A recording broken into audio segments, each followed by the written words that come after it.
তার পরিচয় নতুন করে বলার কোনো প্রয়োজন নেই। তিনি খ্যাতি সম্পন্ন মুফাসসিরে কোরআন, পীরে কামেল এবং সারা বাংলাদেশে তিনি ওয়াজ ও নসিহত করেন এবং যিনি বাংলাদেশে একজন উজ্জ্বল নক্ষত্র। তিনি তার আলোচনার মাধ্যমে মানব জাতিকে একদিকে তার হৃদয় এবং অন্তরকে মানুষের হৃদয় অন্তরকে পরিশীলিত করেন, অন্যদিকে জাগ্রত করেন মুসলমান হিসেবে বেঁচে থাকার। এই জন্য আমরা তার কাছে সকলে কৃতজ্ঞ। হযরত মাওলানা খালিদ সাইফুল্লাহ আইয়ুবী দামাত বারাকাতুহুল আলিয়া বিশিষ্ট ইসলামী চিন্তাবিদ এবং সুলতানুল ওয়াইজ, এই নামে তিনি বেশি পরিচিত। পরিচালক মার্কাজুত তারবিয়া বাংলাদেশ, আলমনগর সাভার, ঢাকা। হযরতকে তার মূল্যবান আলোচনা এবং ওয়াজ করার জন্য বিনীত অনুরোধ করছি। আসসালামু আলাইকুম ওয়া রাহমাতুল্লাহি ওয়া বারাকাতুহু।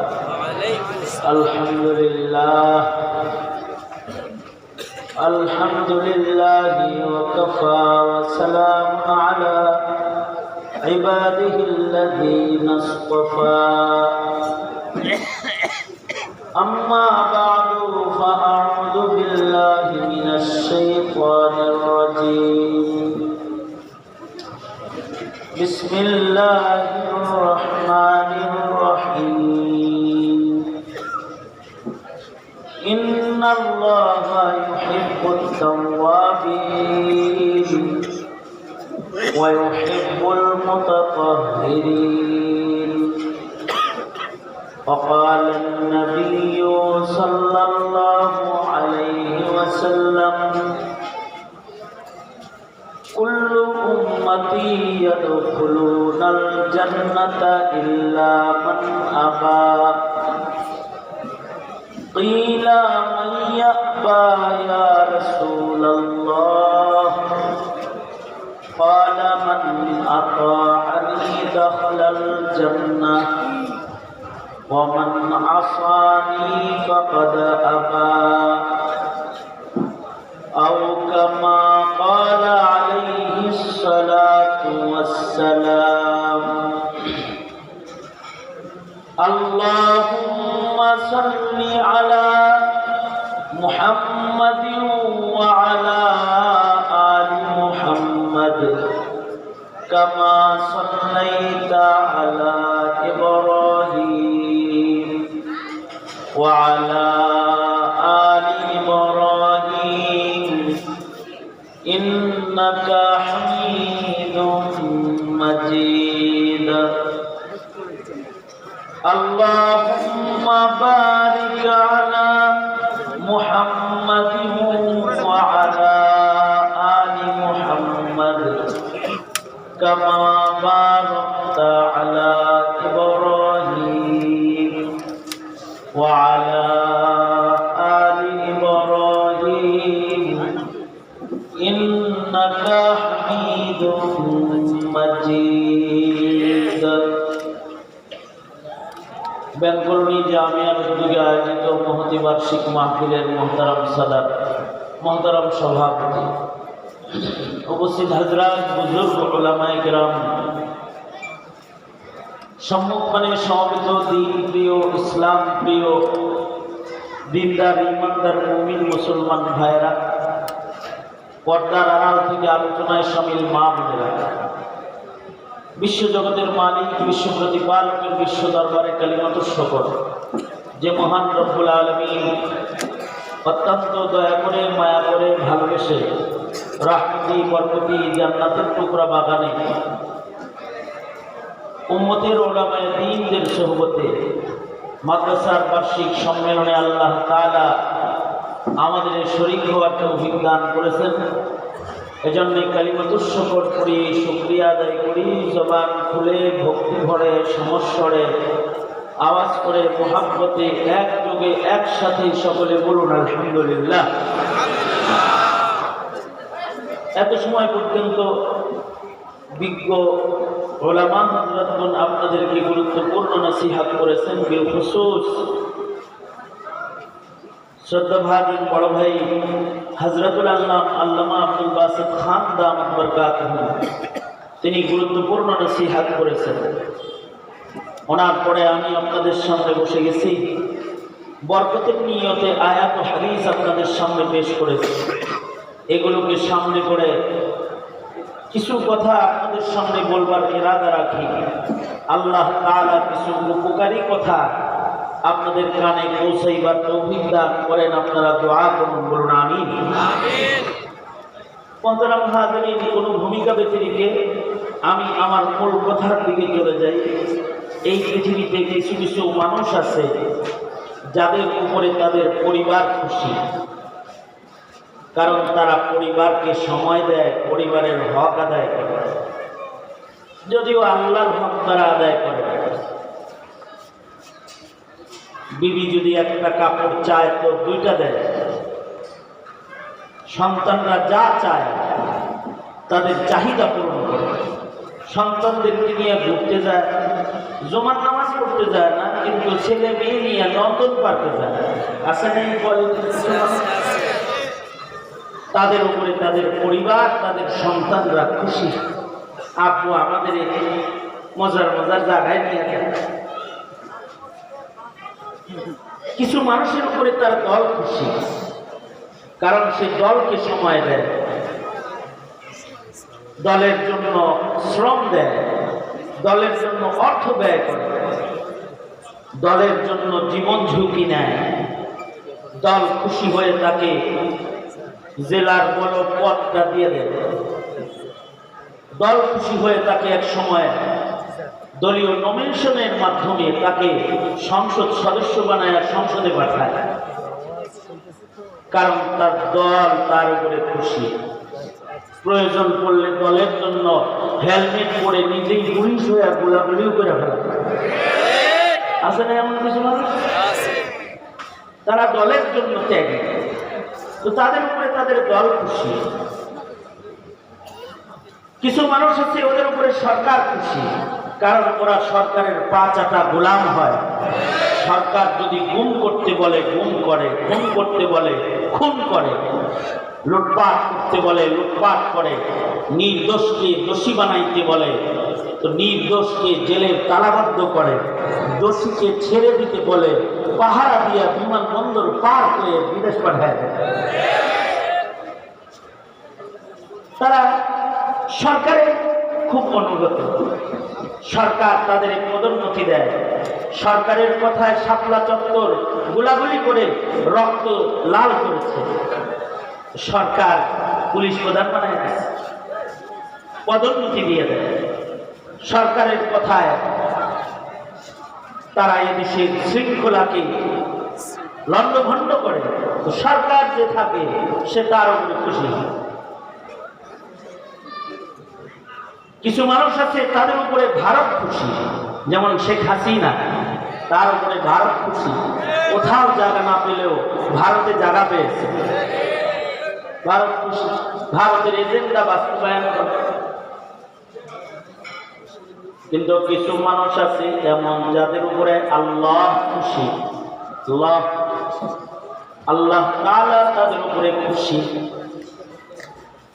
কারণ তারা আল্লাহর হুকুম মানে, তারা আল্লাহ পাকের বিধান মানে, তারা আল্লাহ পাকের পছন্দকে নিজের পছন্দ বানায়, তারা আল্লাহর ইচ্ছাকে নিজের ইচ্ছা বানায়। রবের সন্তুষ্টি অর্জন লক্ষ্যে তারা মেহনত করে।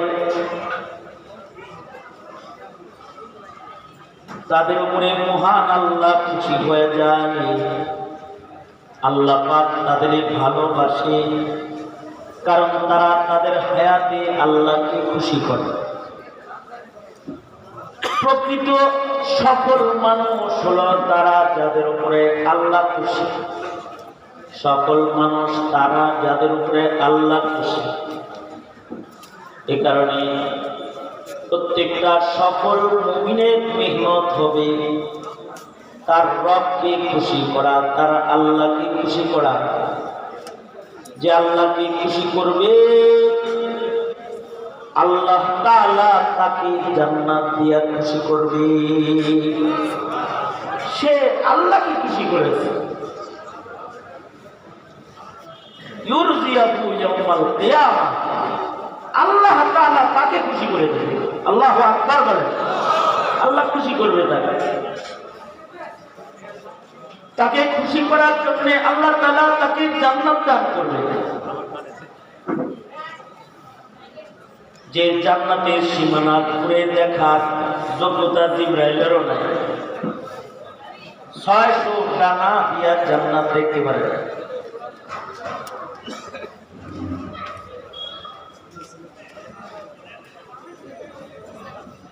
আল্লাহ তাআলা তাকে খুশি হয়ে মুরগিল মানওয়ালা সুসজ্জিত আজব এক জিন্দেগি তাকে আল্লাহ তাআলা দান করবে জান্নাতে, যেখানে সে যা চাইবে তাই পাইবে। দুনিয়াতে যা চায় তা পায় না, চেষ্টা করে পাওয়ার। যেমন শেখ হাসিনা চেষ্টা করেছে দুপুরে ভালো খাবার, কিন্তু খাইতে হবে না, ছাত্ররা দেয়া খাইছে, উনি চলে গেছে। চেষ্টা করেছে ক্ষমতার চেয়ারে বসে থাকার, অনেক চেষ্টা করার পরেও থাকতে পারেন না। কারণ দুনিয়াতে সব আশা কি হয় না, পূরণ হয় না। মানুষের সকল আশা পূরণ করার জায়গা দুনিয়া না। মানুষের সব আশা পূরণ হবে কোথায়? আওয়াজ করে বলেন কোথায়? সব আশা পূরণ হবে জান্নাতে, সব কামনা পূরণ হবে, কল্পনাও পূরণ হবে।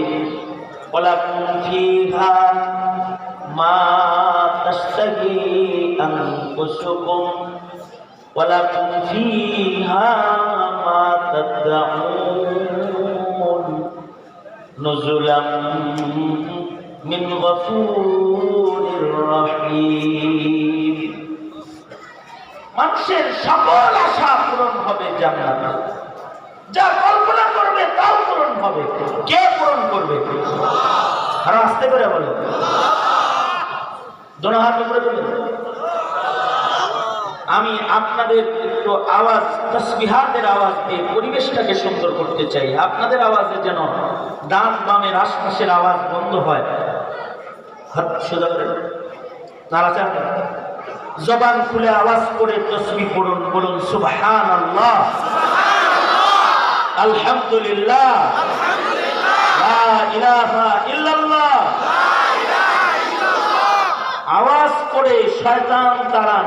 জোরে আওয়াজ করে বলেন আল্লাহু আকবার। আল্লাহু আকবারের ধ্বনি দিলে শয়তান দূরে যায়। জোরে বলেন আল্লাহু আকবার। আরো জোরে বলেন আল্লাহু আকবার। হাত নাড়ান, এক হাত তুলে, দোনো হাত তুলে, এক হাত নাড়েন সারে, দোনো হাত নাড়ছেন কেন? তার মানে খেয়াল করে শোনেন নাই না, শোনা যায় নাই কোনটা? হাত নামান। এই যেমন আমার দিকে ছিলেন, আসলে মাদ্রাসা, আমি তো এলাকার ঘরের মানুষ, মুরব্বীরা চলে গেছে, তাই আমার বসাইছে মামা। এই মাদ্রাসা আমার মাদ্রাসা, নিজের মাদ্রাসা। মদন হুজুর মামা, সেগুলো হুজুর চাচা, ভাতিজা, ভাইটা বসছে। সুতরাং আমার কথা আপনারা শুনতে বসছেন, এটাই তো আমার উপরে ইহসান করছেন আপনারা। ওই সেই যেহেতু গেছেন ইহসান করে, মেহেরবানি করে একটু তাওয়াজ্জুহ এই দিকে থাকলে কথাগুলা অনেক দিন স্মরণ থাকবে। আপনি কাউকে কথাগুলো বলতে পারবেন এবং আমল করতে পারবেন, যদি খেয়াল করে শুনে। আর আশেপাশে যত বাচ্চারা আছে, যারাই আছে, সকলকে বলবো মজলিসের দিকে একটু খেয়াল করি। জায়গা ছোট, মানুষ বেশি, এ কারণে নিরিবিলি পরিবেশ কায়েম করার জন্য একে অপরকে সাহায্য করে আল্লাহ তৌফিক দান করেন। আওয়াজ করে বলেন আমিন। আরো জোরে করে বলেন আমিন। আমি যেটা বলতেছিলাম, আমাদেরকে খুশি করবেন কে? আরো জোরে বলেন কে? কখন খুশি করবেন? যখন আমরা আল্লাহরে খুশি করব। আমরা যদি আল্লাহকে খুশি করি, আল্লাহ আমাদের খুশি করবে। আল্লাহ কাদের উপরে খুশি, আল্লাহ কাদের ভালোবাসে? সব মানুষকে আল্লাহ ভালোবাসে না। সব মানুষকে আল্লাহ তাআলা ভালোবাসে না। বেঈমানকে আল্লাহ তাআলা ভালোবাসে না। যার ঈমান নাই তাকে আল্লাহ তাআলা ভালোবাসে না। ওয়াল্লাহু ওয়ালিয়ুল লাযীনা আমানু। আল্লাহর সাথে মুমিনদের সাথে সম্পর্ক, যাদের এই বিশ্বাস আছে লা ইলাহা ইল্লাল্লাহ মুহাম্মাদুর রাসূলুল্লাহ, যারা বিশ্বাস করে আল্লাহ ছাড়া আর কোন ইলাহ নাই, মুহাম্মাদুর রাসূলুল্লাহ সাল্লাল্লাহু আলাইহি ওয়াসাল্লাম আল্লাহর রাসূল, যারা বিশ্বাস করে কবরের আযাব আছে, যারা বিশ্বাস করে হাসর আছে, যারা বিশ্বাস করে আমার কোনো শক্তি নাই, সব শক্তি একজনার, তিনি কে? তিনি আমার ভাগ্যে যা লিখবেন তা পাবো, যা লিখবেন না তা পাবো। চেষ্টা করেও কম না, লিখে তুই ছিল জুলুম করে 5 তারিখ পর্যন্ত থাকতে পারবি, এরপরে উইলা যাবি। যা লিখে রাখছে তাই হয়েছে।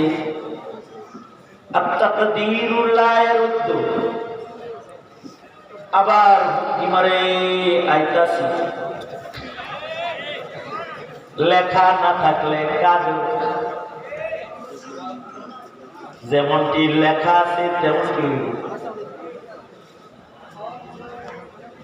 তকদীরের উপরে ঈমান যার নাই, ওয়াল কাদরি খাইরিহি ওয়া শাররিহি মিনাল্লাহি তাআলা। বান্দার ভাগ্য নির্বাচনকারী কে? জনগণ। হ্যাঁ, ভাগ্য নির্বাচনকারী কে? জোরে বলেন। আমার ভালো মন্দ, আপনার আমার ভালো মন্দ কার হাতে? এই যত বিশ্বাস আছে, এই সব বিশ্বাসের নাম ঈমান। যদি কোনো বিশ্বাসে ত্রুটি থাকে তাহলে বেঈমান।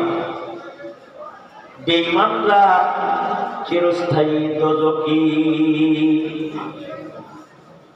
আল্লাহকে বিশ্বাস করে কিন্তু আল্লাহর সাথে জুজ সাবিত করে, আল্লাহর সিফাতের উপরে আক্রমণ করে, বেঈমান, ইহুদ নাসারা দোজখী, চিরস্থায়ী দোজখী। সূর্যের পূজা করে দোজখী, আগুনের পূজা করে দোজখী, বহুত্ববাদের পূজা করে 33 কোটি দেবতা মানে একটা দুটো না, কত? বেঈমান, ঈমান নাই, দোজখী। তারাও দোজখী যারা ঈমানদারের বাপ করে, কিন্তু তারা ইহুদির লগে খাতির লাগায়, নামাজ পড়ছে রাসূলের সাথে আর মিটিং করছে ইহুদির লোক, মুনাফিক। নাম কি তার? এগুলার কি কয়? নামাজ পড়ে নবীর পিছন, পাগড়ি একটা সুন্দর মাথায় আছে, দেখতে লেবাসের সুরতে খুব বেশ ফাইন, বুজুর্গ লাগে, কিন্তু খাতির রাখি ইহুদির লোক। মসজিদের নববীতে থাকে কিন্তু ইহুদির সাথে খাতির। মুমিন না মুনাফিক? এই মুমিন না মুনাফিক? কাফেরদের সাথে খাতির হবে না শক্ত থাকবে, কাফেরের বক্ত হবে না শক্ত থাকবে, শক্ত। আশিদ্দাউ আলাল কুফার রুহামাউ বাইনাহুম। মুমিনের লগে খাতির হইব, কাফেরের লগে শক্ত হইব, সে হলো ঈমানদার। আর শক্ত হইছে হাফেজের লগে, আলেমের লগে, শাইখুল হাদিসের লগে, ইমামের লগে, মাদ্রাসার মুফতির লগে শক্ত। আর নবী দাদুর ভক্ত, মুশরিকের ভক্ত। মুমিনরে পাঠায় জেলখানায়, আর পদ্মার ইলিশ পাঠায় মুশরিকের কাছে। তাহলে কি হইল? এটাকে কি বলে? এটাকে কি বলে? কি বলে? ইমানদারি। ইমানদারি এটাকে কি বলে?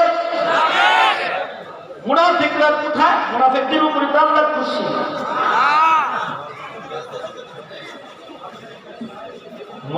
মুনাফিকদের সাথে খাতির রাখতে মানা করছে কে? আল্লাহর রাসূল নিজে এক মুনাফিকের জানাজা পড়াইছে। কি লেগে? দেখতে শুনতে খুব ভালো। আব্দুল্লাহ ইবনে উবাই ইবনে সুলুল হলো সাহাবী, আর আব্দুল্লাহ ইবনে উবাই ইবনে সুলুল বাপ মুনাফিক। সাহাবী বড় নেককার। মুনাফিকের পরে আল্লাহ একটা ঈমানদার দিয়েছে। বাপ হলো রাইসুল মুনাফিকিন, মুনাফিকদের সরদার। হ্যাঁ নামে সূরা মুনাফিকুন নাযিল হইছে, কিন্তু ছেলে হইল পাক্কা সাচ্চা সাহাবী। সাহাবী যায় আল্লাহর রাসূলের কাছে বলে, ওগো আল্লাহর নবী, আমার বাবা আব্দুল্লাহ ইবনে উবাই ইবনে সুলুল মরে গেছে। নবীজির কাছে যা বলতেছে ছেলে, ওগো আল্লাহর নবী, আমি আমার বাবা মুনাফিক করে, আমার বাবারে আমি নিজের হাতে গোসল করাইছি, সুরমা আতর লাগায় তার লাশটা সুন্দর করে সাজায় কাফন করাইছি, সুন্দর লাগতেছে। আল্লাহর নবী, আমার মন বলে আপনি যদি আমার বাপের জানাজাটা কোন রকম একটু পড়ায় দেয়, আপনি যদি জানাজার নামাজ পড়ান, তাহলে আমার মন বলে আমার আল্লাহ আপনার মাফ করবে। বাবার মায়ায় সন্তানের চোখের কোনায় পানি। সাহাবী তো আব্দুল্লাহ ইবনে উবাই ইবনে সুলুল সাহাবী। আব্দুল্লাহ বাপের জন্য যখন কাঁদছে, চোখের পানি দেখা নবীর মায়া লাগছে, আল্লাহর রাসূল মুনাফিকদের জানাজা পড়াইছে। শুধু জানাজা পড়ায় নাই, আল্লাহর নবী ঋণ পরিশোধ করার জন্য নিজের গায়ে চাদর একটা দিয়ে দিচ্ছে, জামা দিয়ে দিচ্ছে। নবীর গায়ের জামা তো দামি, নবীর গায়ের জামা, নবীর হাতে লাঠি, নবীর গায়ের কোন জিনিস অনেক দাম। কারণ নবীজির গায়ের সাথে কিছু লাগে ওটা দামি। নবীদের গায়ের সাথে যে মাটি লাগে রয়েছে, মাটিটার দাম আল্লাহর কাছে, আল্লাহর আরশের চাইতে নবীজির দেহের সাথে লেগে থাকা মাটির মূল্য আল্লাহর কাছে বেশি। কারণ রাহমাতুল লিল আলামিনের দেহের সাথে লেগে আছে মাটিটা। এ কারণেই আল্লাহর রাসূলের গায়ের কাফন মুমিনরা কাফন বানায় কবরে দিয়েছে। খাদিজাতুল কুবরা নিজে বলেছে, আল্লাহ নবী আপনার জামা দেন, আমি কবরে লয়ে যাব, জামা প্রমাণ করবে আমি আপনার দলে। এক সাহাবী আল্লাহর রাসূলকে খুশি করছে। আল্লাহর রাসূল সাল্লাল্লাহু আলাইহি ওয়াসাল্লাম সাহাবীকে বললেন, তোর উপরে আমি খুশি, আমার কাছে কিছু চা দিন। সাহাবী বলে, আল্লাহ নবী আপনার হাতের লাঠিটা আমারে দেন। লাঠিটা কি লেগে দিছে সাহাবী লাঠিটা নিয়ে বাড়িতে যায়, লাঠিটারে মখমলের কাপড় দিয়ে পেঁচায়া আতর গোলাপ মাখায়া নিজের সন্তানদের দেখে বলে, সন্তানেরা রে, কবরে নেওয়ার মতো কোনো কিছু আমার নাই, আমার আমল তো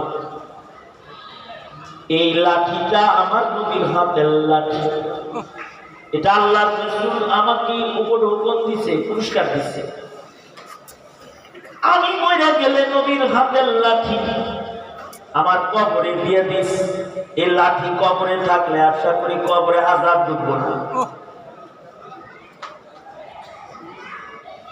এই লাঠিটা হাসরে নিয়ে আমি দাঁড়ায়া পড়বো, ওগো আল্লাহ তোমার নবী আমার উপরে খুশি, দলিল হইল এই লাঠি আমার তুমি আযাব দিও না। তারপরে নবীর হাতের কোন জিনিস এটা নাজাতের বাহানা, কিন্তু শর্তই দিব ঈমান লাগবে। ঈমানই নাই, নবীর জামা গাইতেও কাম হয় না। যার ঈমান নাই নবীজি জানাজা পড়ানো কাম হয় না। ইমাম সাহেবের জানাজা যদি পড়ায় কোনো বেঈমানের তাহলে ঘোড়ার ডিম হইবে না।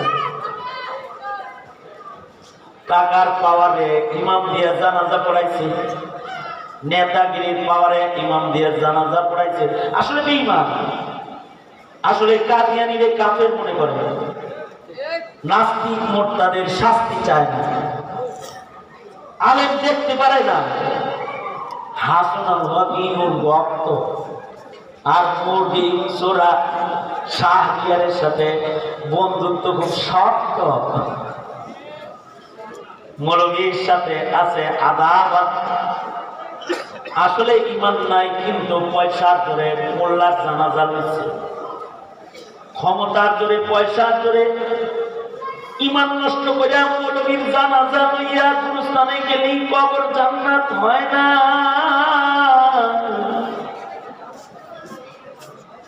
ঈমান থাকতে হয়, ঈমান।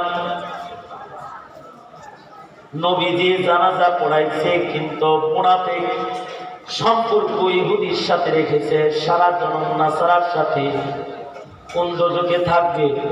ইন্নাল মুনাফিকিনা ফিদ দারকিল আসফালি মিনান নার।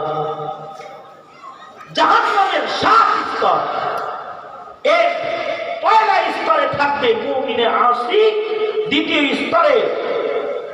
স্তরে ইহুদ নাসারা, চতুর্থ স্তরে সাবেঈ, পঞ্চম স্তরে মাজুসি, ষষ্ঠ স্তরে মুশরিকিন, সপ্তম স্তরে থাকবে মুনাফিক। 72 ঈমানের, কিন্তু কাঁচা মুনাফিক জাহান্নামের নিম্ন স্তরে থাকবে। মুনাফিকরা ভাবতো যে ওরা বুজুর্গ নাম্বার 1, এ কোয়ালিটির বুজুর্গই ভাবতো। আফসোস লাগে আমাদের সাবেক প্রধানমন্ত্রী শেখ হাসিনা বাবুর জন্য। ওনাকে সবাই বুজুর্গ হিসেবে জানে। হ্যাঁ, নেতারা বলছে উনি 70 রাকাত নফল নামাজ পড়ে ডেইলি, উনি ডেইলি কোরআন শরীফ পড়ে, উনি প্রতি এই যে মডেল মসজিদ একটা আছে। আল্লাহ এত ভক্ত যে সব উপজেলায় একটা করে মডেল মসজিদ নির্মাণ করেছেন।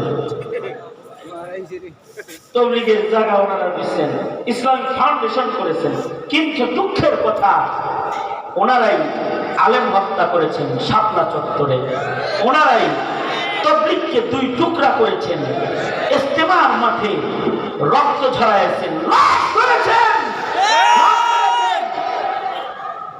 এদেশের আলেমদেরকে জেলখানায় নিয়েছেন, মসজিদ তো নির্মাণ করেছেন, মনে হয় সম্পর্ক আল্লাহর লগে।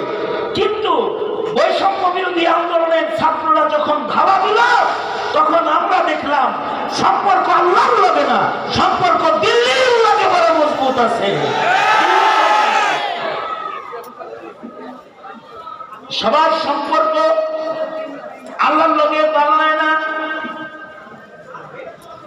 বেঈমানের সম্পর্ক আল্লাহর সাথে ভালো না, মুনাফিকের সম্পর্ক আল্লাহর সাথে ভালো না। আল্লাহর সাথে সম্পর্ক ভালো হলো মুমিনের, যার ভেতরে ঈমান আছে। তবে সব মুমিন একরকম না। বাবার কিছু কিছু সন্তান আছে যাদের সাথে বাবার সম্পর্ক ভালো হয়, বেশি ভালো হয়। ভাগে যা পায় তা তো দেয়, নিজ দিয়াও কিছু লেখে রেখেও দেয়, সম্পর্ক খুব ভালো হয়। একই পিতার ঔরসের এমন কিছু সন্তান থাকে যাদের সাথে সম্পর্ক খুব বেশি ভালো হয় না, তার আচরণের কারণে, তার কাম কাজের কারণে। এমন কিছু সন্তান আছে যাদেরকে বাবা মাঝে মাঝে ঘাট করে বাইর করে দেয়। কিরে হোটেলে খাওয়াস কেন? আব্বা বাইর করে দিচ্ছে। কারণ কি? আব্বার না রাস্তায়, কিন্তু বাইর করে দেয় ঠিক। কিন্তু সন্তান তো এজন্য আবার দেখতে দেখতে ঘরে কয়দিন পরে নেয়। মুমিনদের কিছু কিছু মুমিন আছে, এরা 5 ওয়াক্ত নামাজ পড়ে না, এরা হজ্জে বাইতুল্লাহ করে নাই, নফল রোজার আমল নাই, তাদের ভিতরে ইবাদতের তেমন পারবন্দি নাই, কিন্তু ঈমান আছে। আলেমদেরকে ভালোবাসে, মসজিদের চাঁদা দেয়, ওয়াজে যায়, নামাজ পড়ে না কিন্তু ওয়াজ শুনে। আছেন এরকম? নামাজ পড়ে না কিন্তু ওয়াজ শুনে, নামাজ পড়ে না কিন্তু মসজিদের চাঁদাটা বেতন পায় আগে মুয়াজ্জিনদের কয়, মুয়াজ্জিন সাহেব চাঁদাটা লয়ে যান। আমল ভালো না কিন্তু ঈমান কিছু আছে। আমল খারাপ হওয়ার কারণে আল্লাহ নারাজ, কিন্তু হইতে পারে ঈমান ভালো হওয়ার কারণে আল্লাহ তাআলা বলবে যারে মাফ করার দরকার। বাপের যেমন চাচারে বলে, আমি বাড়ি করে দিছি বাড়ি থেকে, তুই তো চাচা লাগস, তুই লই আয়। আল্লাহ তাআলা কিছু মুমিনকে নিজে বাইর করে দিবে, কিন্তু দোস্তকে বলবে, বন্ধু আমি রাগ করে বের করে দিছি, কিন্তু আপনি দয়ালু শাফাআতকারী নবী লই আয়, নিয়ে আসেন, আমার কাছে হাজির করেন। এমনকি আল্লাহর রাসূলকে দেখায় দেওয়ার জন্য আলাদা লোক আল্লাহ দাঁড় করাইবেন। হাদিসে আছে, মিজানের পালার কাছে বাবা আদমকে দাঁড় করায় রাখবেন। বাবা আদম চিৎকার করে করে বলতে থাকবে, মুহাম্মদ, ওই যে তোমার উম্মত তো ঢুকে গেল না। কিন্তু এই কাজটাও তো করবেন আল্লাহ তাআলা, কারণ আল্লাহ তাআলা মালিক ইয়াউমিদ্দিন, বিচার দিবসের মালিক হলো তিনি। ওনার অনুমতি ছাড়া বাবা ডাকতে আসবো? তার মানে আল্লাহ নিজে দোজখে পাঠায় দিছে ঠিক, কিন্তু আবার বাবা আদমকে কইছে কন্যা একটু ডাকে বিক্রান্ত। আল্লাহু আকবার। আল্লাহর রাসূল হাদিসে আছে, বাচ্চাওয়ালা মুরগির মতো মুরাল দিয়ে পাশে যায় দাঁড়াবে, দাঁড়ায় বলবে, এই ফেরেশতারা আমার উম্মত দোজখে নাও কেন? ফেরেশতারা বলবে, নেকি বদি অর্জন করেছি, নেকির পালা হালকা, গুনার পালা ভারী, তাই দোজখে নেই। ফেরেশতারা বলবে, গুনাহ বেশি নেকি কম? নবীজি বলবে, ফেরেশতা মনে কিছু নিও না, আমার সামনে আবার ওজন করো, আমার চোখের সামনে আবার একটু ওজন করো। আল্লাহর রাসূল শাফাআত কইরা দোজখের দিকে পাঠায় দেওয়ার লোকটাকে মিজানের পালার কাছে আবার আইনা ওজন করবে। কাউকে কাউকে পুলসরাতের কেটে যায় পার করে দিবে। হযরত আয়েশা সিদ্দিকা বলেন, ওগো আল্লাহর নবী, ময়দানে মাহশরে এত মানুষের ভিড়ে আপনাকে কই খুঁজবো আমি? আল্লাহর রাসূল বলেন, মিজানের পালার কাছে খুঁজবা, সেখানে পাইবে। ওখানে যদি না পাও তাহলে পুলসরাতের গেটে পাইবা। তাও যদি না পাও তাহলে আরশের নিচে সিজদারত উম্মতকে দুজক থেকে বাঁচাইবার জন্য আমি কাঁদবো, আল্লাহর কাছে পাইবা। একদিকে দুজক দিবি, আবার আর একদিকে বন্ধুরে বলবে বন্ধু ওপরে পার করেন। এই যে ভালোবাসাটা আল্লাহ দেখাইবে, এর জন্য তোমার পদক্ষেপ লাগবে। মুসলমানের করে জন্মাইছিলা, কিন্তু ইসলাম ভাল লাগে না, মোল্লা ভাল লাগে না, কোরআন ভাল লাগে না, দাড়ি টুপি ভালো লাগে না, বুরকা ভালো লাগে না, তোমার ভাল লাগে নষ্টামি, তোমার ভাল লাগে ইত্রামি, তোমার ওয়াজ ভাল লাগে না, তোমার ভাল লাগে 31 নাই আইব কয়দিন পরে এর লেগে আগে মেডি বাতি মুক্তি কিনবার লাগছে, রঙের ডিব্বা কিনছে আর তুলে কিনছে, লিখবো হ্যাপি নিউ ইয়ার 25। কি লিখবে? এটা লেখার মেনে নিয়েছে, দেখছেন ভাড়া করছে নাচবো আর তালে আসছে জায়গা মতো চলে যাবো, জায়গা মতো। সব জায়গায় মজা হয় না, এলাকায় টিএসসিতে যাইব, টিএসসি 31 নাইট উদযাপন করবি, টিএসসি যাবে বন্ধু বান্ধবের লোকে নষ্টামি করবি, বাঁধনের মতো টানাটানি করবি। ধান্দাটা করছে কি আকাম করার ধান্দা করে বয়ে রয়েছে, কিন্তু ওয়াজ মাহফিলে ওয়াজ শোনা করে হুজুরে এত কথা কয় কে, এগুলো তো আমি জানি, এগুলা কয় কেন, অন্য কিছু বোঝারে না, এগুলো আমি জানি। পছন্দ লাগে না, দিনী কথা ভালো লাগে না, কোরআনের কথা ভালো লাগে না, দোলে বাড়ি দিলে মজা লাগে, কেবল হ্যাঁ ভিতরে নড়াচড়া হয়েছে, দোলে বাড়িটা করছে আর তার মজা লাগছে। তসবিহ ভালো লাগে না, গামছা ভালো লাগে, কোরআন ভালো লাগে না, মদের বোতল ভালো লাগে, মসজিদ ভালো লাগে না, তার বার ভালো লাগে, বার মদের বার, ওয়াজ ভাল লাগে না, নাচ ভাল লাগে, মৌলবী ভাল লাগে না। কিন্তু নাস্তিক মোরতাদকে ভালো লাগে। এমন যদি কারোর মেজাজ হয় তাহলে তার জন্য ভয়, মরণকালে ঈমান হারায় মরে যাবে। আর যদি কিছু দয়া মায়া রবের পাওয়ার মতো কোন আমল যদি তার মহান আল্লাহ তার উপরে দয়া করবে, দয়ায় তার ঈমান নসিব হবে, হাসরে দয়া করবে, জান্নাত নসিব হবে। আল্লাহু আকবার, জোরে বলেন। হাসরে দয়া করবে, জান্নাত নসিব হবে। কিছু কিছু বান্দা আছে, এদেরকে হাসরের মাঠে আল্লাহ তাআলা ডাক দিবে, আল্লাহ বলবে আই দিয়ে দিয়ে বের করে না, ওয়াজি করছিলি তুই, তোর না ঈমান আছে রে? জি। ওয়াজ শুনছিলি না? জি শুনছিলাম। তো নামাজ তো পড়তি মাঝে মাঝে, ঠিক না? পড়তাম। তো আল্লাহ তাআলা ডাক কাছে নিবি, শুধু কাছে নিবি তা না, হাদিসে আছে সুবহানাল্লাহ বললেন, আর আসতে আগে বললেন না পরে বলেন, আল্লাহ তাআলা আল্লাহর কুদরতি হাত বান্দার মাথার উপরে রাখবে, বলবে আই তোর ঈমান তো ভালোই আছিল, এত আকাম করছিলি কেন, এত গুনাহ করছিলি কেন?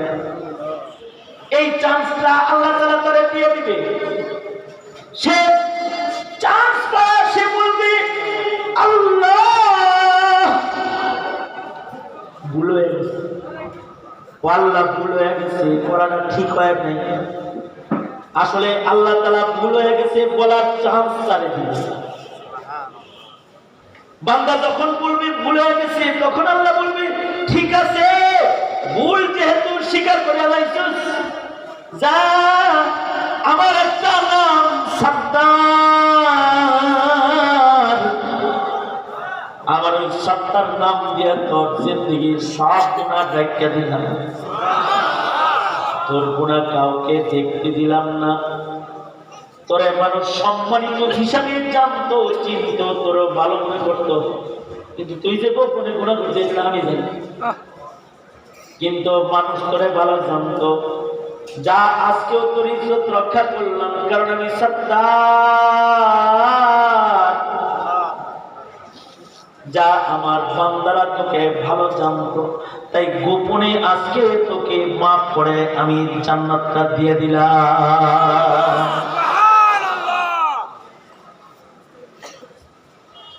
মুসলিম শরীফের বর্ণনায় আরো এক কথা আছে।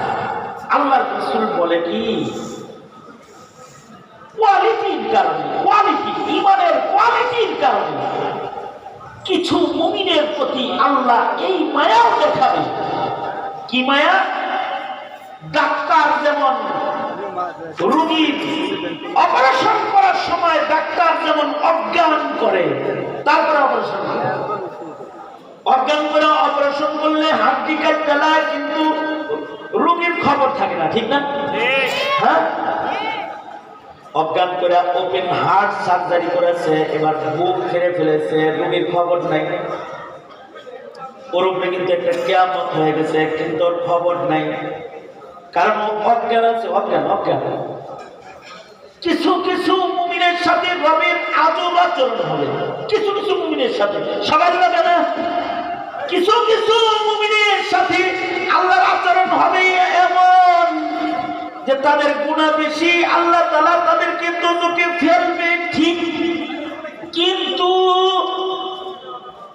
আল্লাহ তাআলা তাদেরকে এক প্রকারের মওত দিবে।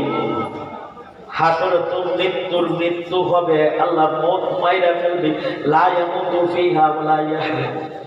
তবে একটা মওতের মতন কিছু দিবে, যা দিয়ে তাকে অজ্ঞান করবে, অজ্ঞান করে তাকে অচেতন করে আল্লাহ তাআলা তাকে দোজখে ফেলবে।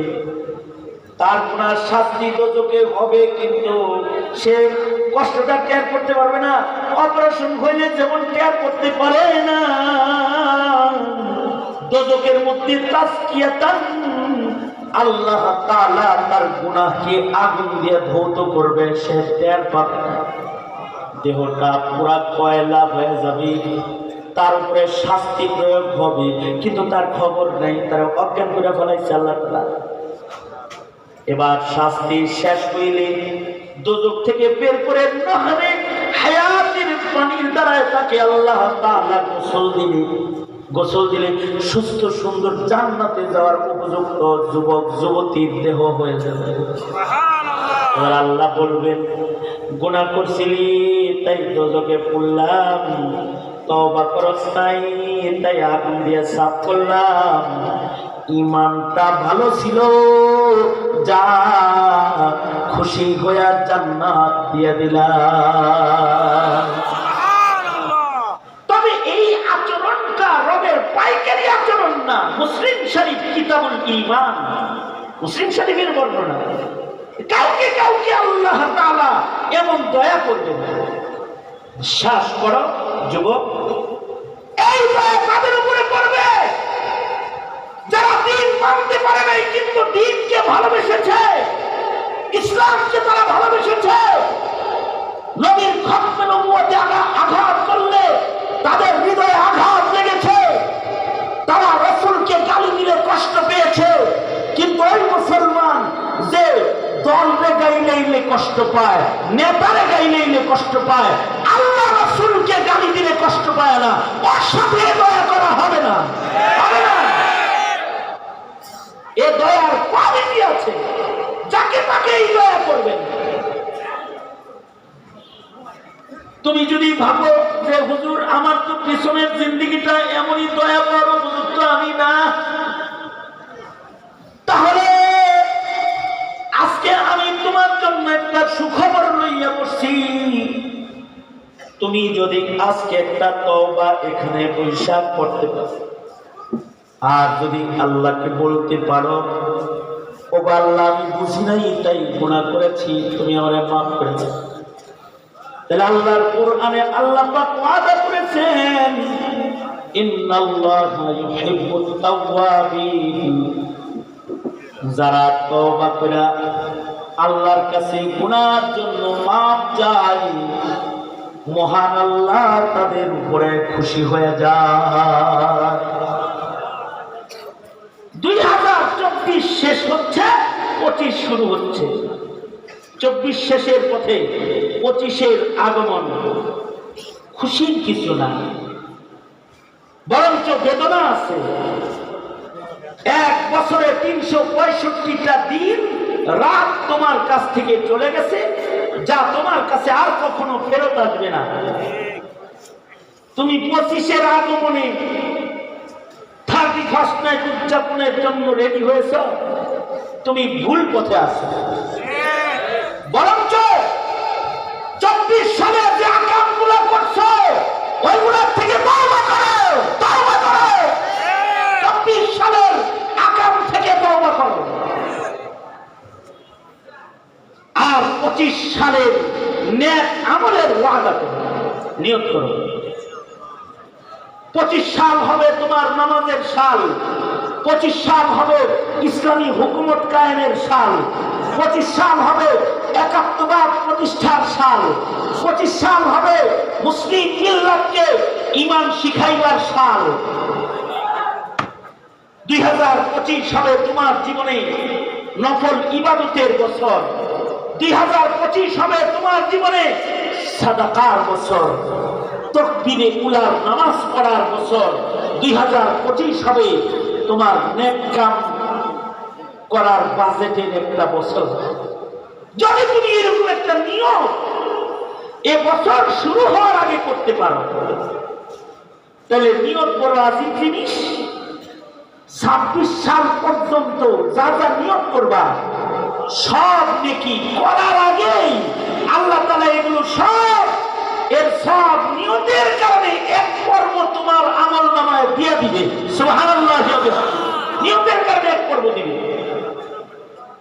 আর যদি প্রত্যেকটা কথা বাস্তবায়িত হয় তাইলে আর এক পর্ব দিবে। যা নিয়ত করছিল এগুলোকে বাস্তবায়ন করেছে, এবার তাকে আর এক পর্ব সওয়াব আল্লাহ তাআলা দান করবে। সুতরাং 24 সালের শেষ আর 25 সালের শুরু। সবাই 24 সালের গুনার জন্য তওবা করছি, বলুন আস্তাগফিরুল্লাহ। বলুন ইয়া আল্লাহ, 24 সালের যত গুনাহ হয়েছে তার জন্য মাপ চাই, জোরে বলেন আমিন। আল্লাহ মাফ করে দাও, জোরে বলেন আমিন। আর নতুন বছর যেটা আসবে এটার জন্য ইবাদতের নিয়ত করলাম, জোরে বলেন ইনশাআল্লাহ।